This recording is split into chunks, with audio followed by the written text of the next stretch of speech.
It is a truth, universally acknowledged, that a single man in possession of a good fortune must be in want of a wife. James Bennet, the heir to Longbourn, and eldest child of Francine and Thomas Bennet, had heard this from his mother countless times since he reached his majority 3 years before. Indeed, the matchmaking attempts began much earlier, if one counted his mother putting Charlotte Lucas and the Gouldings' daughters in his way. Back when he was younger, he was not bothered by this, as the ladies were all attractive.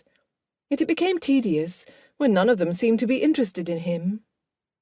"And an heir!" cried his mother.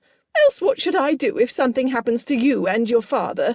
We will be turned into the hedgerows." "No such thing will occur, mother," said James, "for you could easily live at Cherrywood Cottage." Mrs. Bennet scoffed in disgust at the thought of the house that James had purchased in Ramsgate a few years ago. Even though Longbourn was much bigger, this smaller home had its own warmth and character. James liked it, and often spent his summers there. This past summer he had taken the 2 eldest of his sisters with him, for society was so unvarying in Hertfordshire. They delighted in their visit to the seaside, the sound of the gulls overhead, and the pleasant conversations with the new friends that they made, both ladies and gentlemen. However, they also encountered one man who was not gentlemanly at all. The man paid close attention to a girl of 15 who was not even out.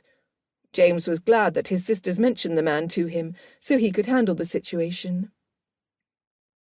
"There are nearly 24 fine young ladies in the area, James. Why cannot you marry one?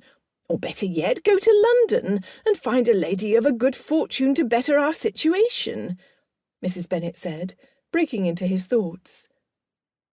"Have you forgotten, mamma?" said Elizabeth. "Last season, when James visited London, he found the ladies to be too dull for his liking. I cannot fathom him liking any of the ladies of the temps, nor do I envision many of them wishing to reside at such a small estate. It's true that with the amount of land bought from Purvis Lodge and Netherfield, it's not insignificant, but it's not Chatsworth or Matlock, which is what most of the fine ladies are hoping for." "You, Elizabeth, may say nothing on the subject after you rejected the proposal of Mr. Lucas," snapped her mother. "Mother, I cannot bring myself to feel anything for Mr. Lucas. Whenever I think of him, I always remember him as little Johnny. I see him as a brother, no matter how he may feel about me." "He is Sir William's heir, Lizzie," cried Mrs. Bennet. This was an oft-repeated argument, since Mr. Lucas proposed to Elizabeth that spring.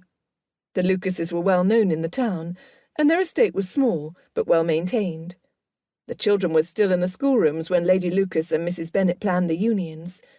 They had not ventured so far as to create infant betrothals, but they promoted the matches. Lizzie gave her mother a dismissive glance, and instead leaned in closer to her elder brother.